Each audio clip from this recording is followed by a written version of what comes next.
Rolling. Hi Nathan, first day sailing the boat today. First impressions?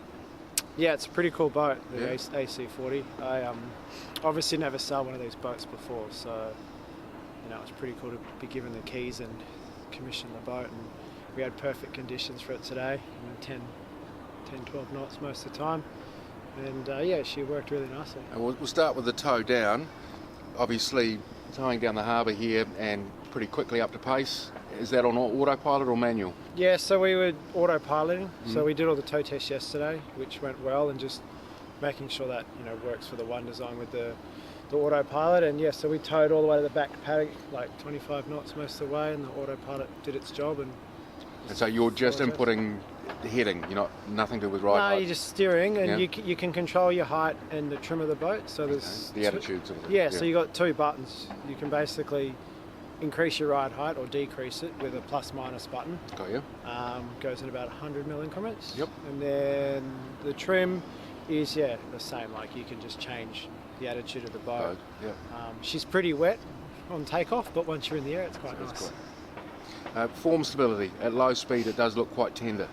Yeah, not heaps, to be honest. It took us a little while to work out how to Get the foil to to get the foil to engage to get a bit of speed, but it's a combination of your main sheet load and your master rotation Cunningham. So it's quite interesting. The commissioning team, none of the guys, myself, Ray, Nick, or Sam sailed on the 75s last time around. So we had lots of conversations, and after a while we worked out the correct settings to get over 10 knots, which is when the foil engages, and at that point you're into a massive trim on because the riding moment comes so quickly, and you're doing 25 knots before you know it. Before you know it. Nice.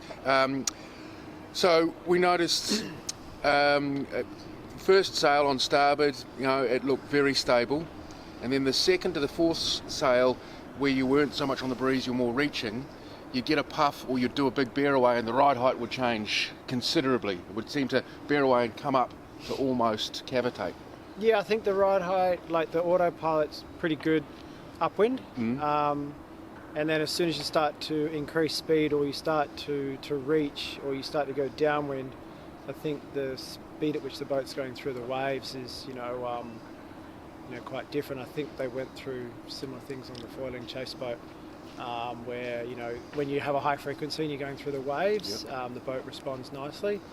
But when you're going through the waves slower, or the car ferry goes past, and you get a bit of porpoising, so that's it's expected. And the guys working on the autopilot were not too surprised by that. And if that was our biggest concern today, that's not a bad problem. That is all just software filtering out. And that's why we're commissioning the boat. Like, for it to work perfectly out of the box was never expected. And I think we'll have a couple of weeks to make sure that everything on the boat's working well, and it was perfect conditions for our sailing today. You wouldn't want to have the boat porpoising around that much if you were going much quicker, but you just do your best as a sailor and keep the rudder in the water and keep the mast in the sky. Awesome. That's all. You're a legend.